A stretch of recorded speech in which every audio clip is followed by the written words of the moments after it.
This is the Rivian R1T, and it's a little bit like a Tesla Cybertruck, only you can actually buy it. Do you know what, that felt a little bit like being born again, and I don't mean in the religious way. Anyway, in this video I'm going to tell you all about this truck. I'm going to talk you around the exterior, I'm going to show you the interior, I'm going to try out some of its technology, I'm going to take it for a drive off-road, then of course I'm going to launch it to see how quick it is from 0 to 60 miles an hour and over the standing quarter mile. Anyway, I'm Matt Watson, and you're watching Carwow. And if you haven't done so already, make sure you subscribe to this channel and hit the bell icon to turn your notifications on. That way you won't miss a single upload. Buying a new car? Then head to Carwow and my team will help you find your next car at a fair price. Carwow, your one-stop car buying comparison site.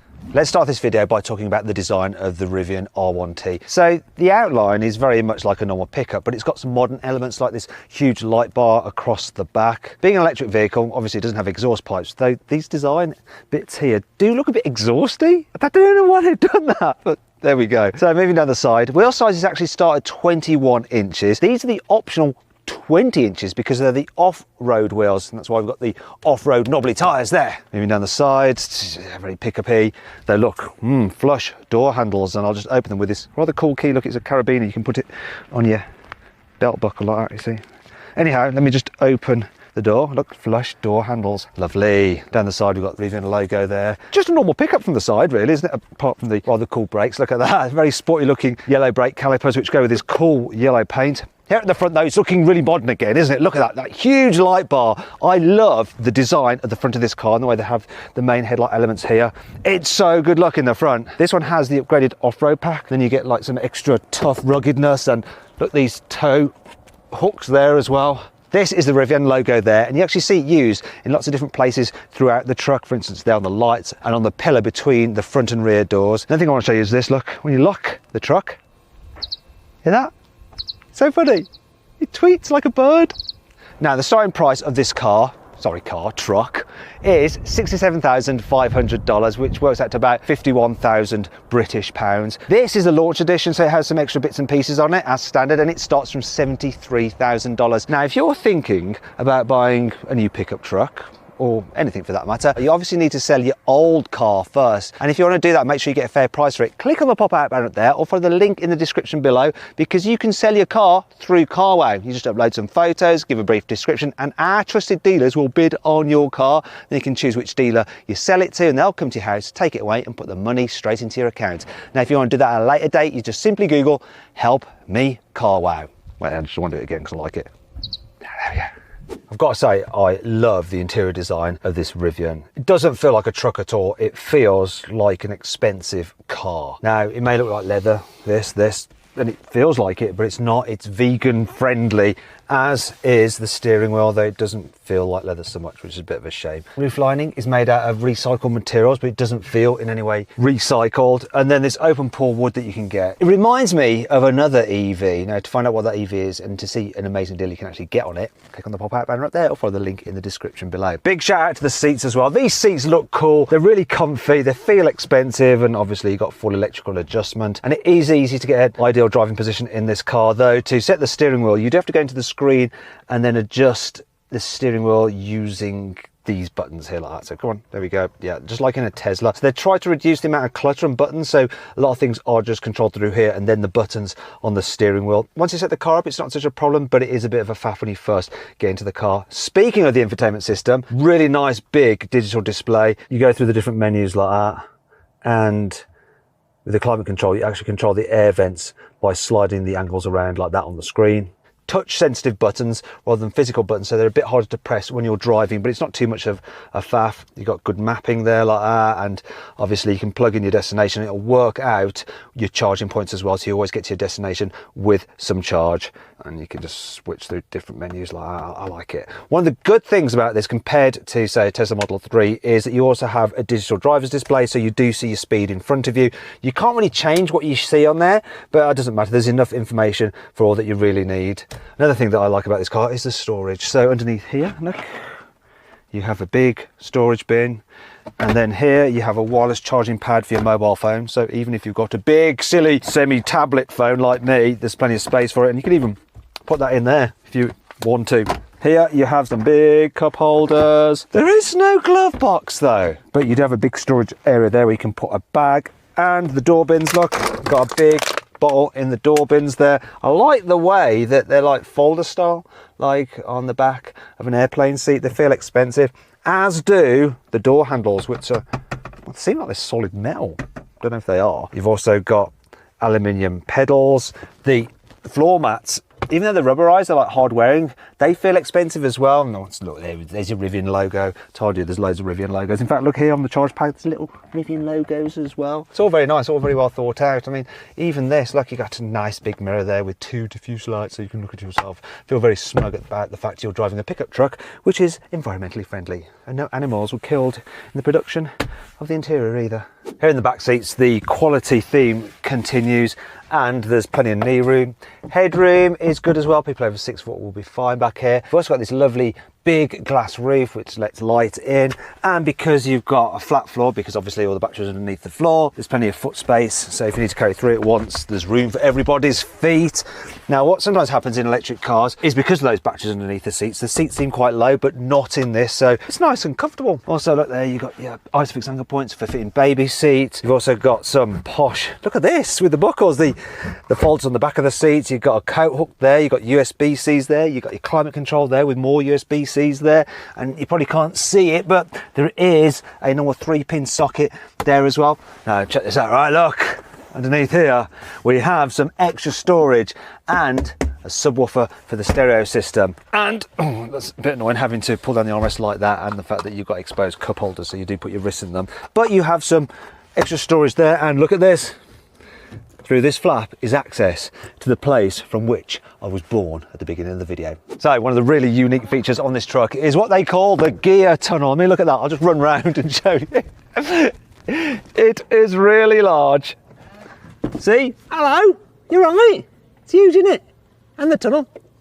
Being a pickup, you've got an absolutely massive load bed. So the total capacity is 1,925 litres. And look, underneath here, you have some more literage. We do have a full-size spare, but this actual well is about 200 litres, and you can fill it full of ice to put like drinks in there, and there's a drain plug in there, so when it all melts you can just let it all out.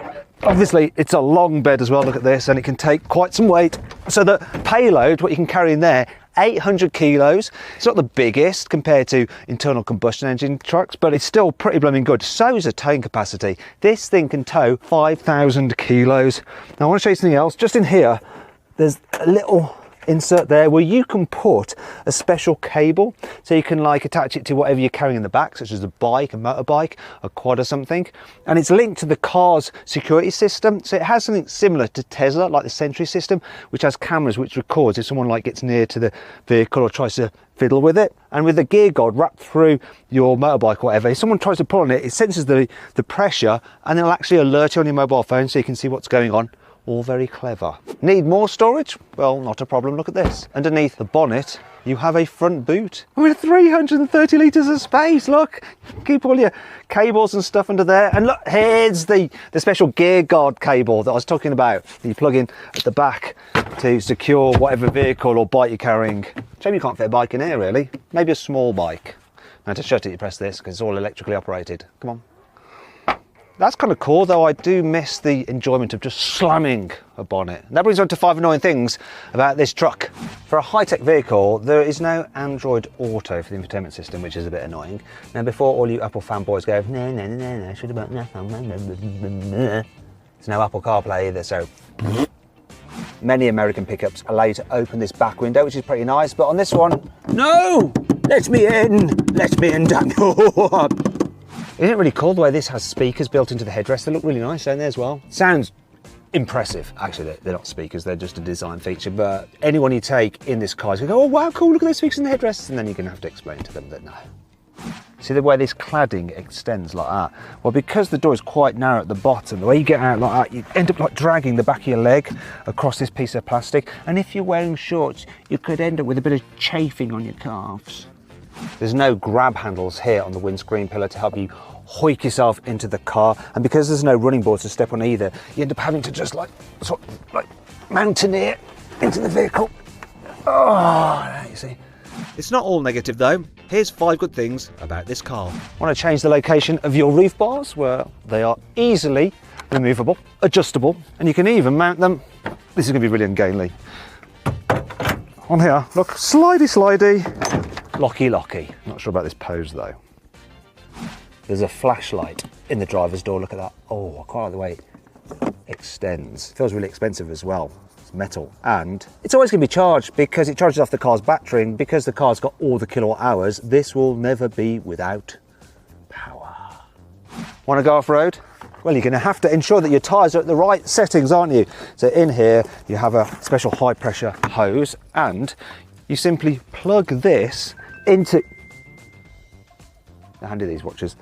They interrupt you when you're doing pieces to camera. You plug that into there, and then you can set the pressure that you want, plug that into your tyres, and you can just set it for with your off-roading or on-roading. Ow, it's all going wrong and everything's beeping now. Here's a feature I absolutely love. Look at this. Underneath here is a removable Bluetooth speaker, which Rivian calls the camp speaker, because you can beam music from the car stereo or from your phone and play it outside the car while you're camping. You can get a bunch of accessories for this Rivian, including a tent. You don't have to have the slightly aggressive German Shepherd. My particular favourite is this. It's called the camp kitchen. If I press this button, I can go into the gear tunnel, and my friend Joey here will show you exactly what you can have in here. Go on. So you pull this out and you've effectively got a very posh camping kitchen which runs off the car's battery system. In here we have an induction hob. Here is the sink area, and you've got a 4-gallon tank here. So look, there's a sink and there's your tap. Now in here, got the drawers with the pans. We've also got bowls and cups, and then utensils. It's all very cool. You all right, boy? You all right?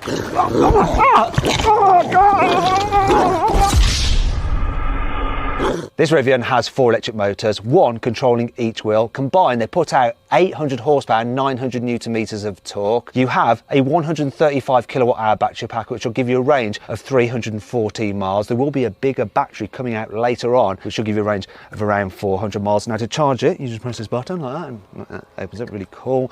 Now if you charge it on a fast DC charger, you can charge at a rate of around 200 kilowatts. That means you can charge from 0 to about 140 miles in just 20 minutes. Now obviously with such a big battery pack on board, this thing is quite heavy. It weighs over 3,100 kilos. How does that affect the braking?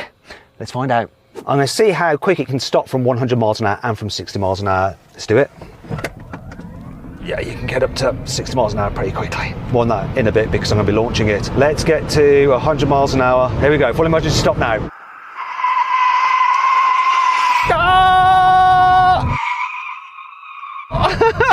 I've got full regen on, full braking. How long did it take to stop? So this car stopped from 100 miles an hour in 117 meters, which is quite a lot, and from 60 in 43 meters. And before you say, oh wait, but you're going quicker than 100 miles an hour, this device only registers once I click over 100, and likewise with 60.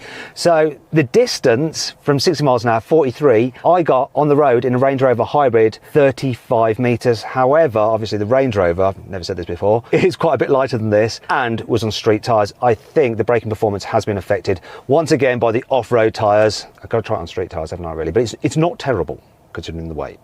And now I'm going to drive it over a selection of bumps and ruts to check out the chassis articulation. So we've got fully independent suspension, obviously air suspension, hence it was able to increase its ride height. And we'll see what it's like driving over these bits. I mean, this is easy.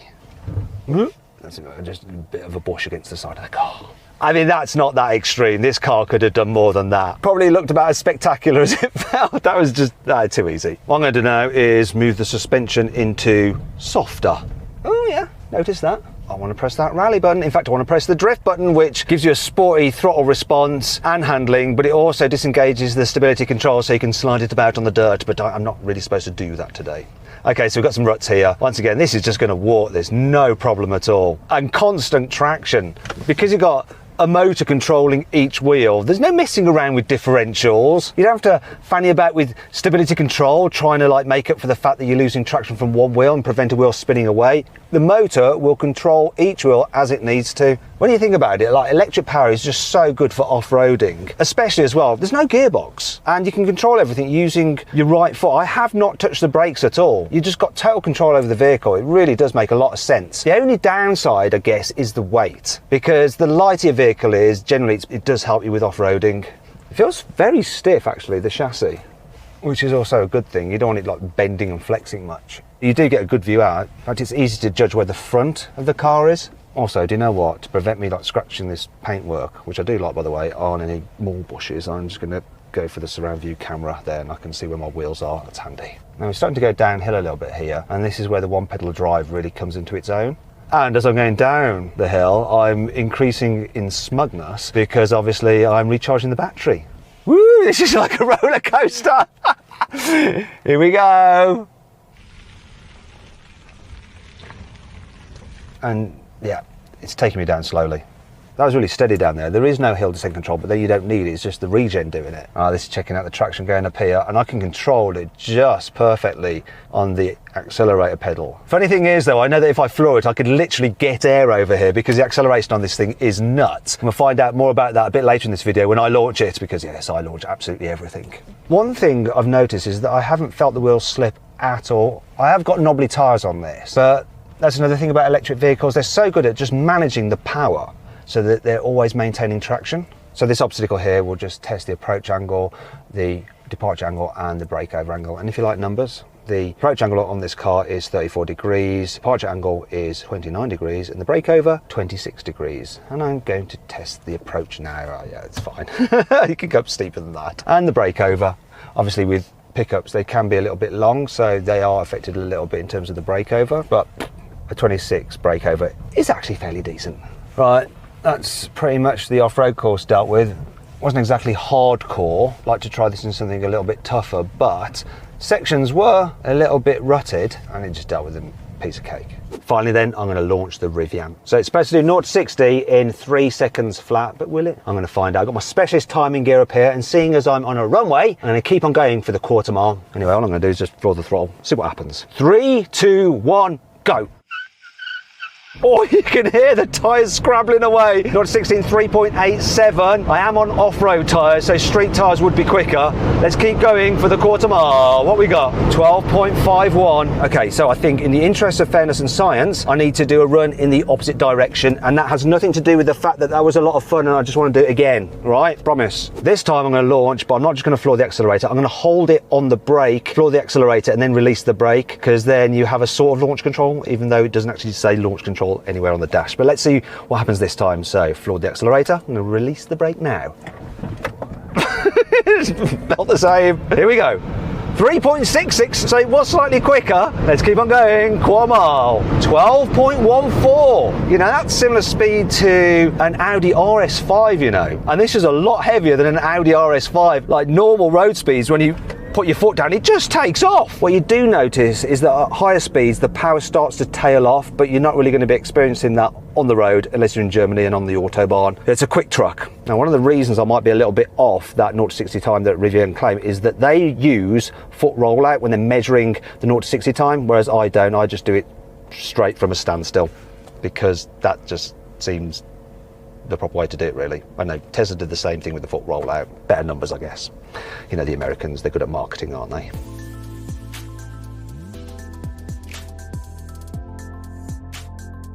So then, what's my final verdict on the Rivian R1T? Should you avoid it? Should you consider it? Should you shortlist it? Or should you just go right ahead and buy it? Well, I think you should just go right ahead and buy the Rivian. I think it is a really luxurious, super cool, very fast electric truck. I hope you all enjoyed the video. If you did, give it a like. If you didn't, give it a dislike. Let me know some other videos you'd like to see in the comments below. Click on those windows for some more videos, and on that box there to go to Carwow for help selling your car.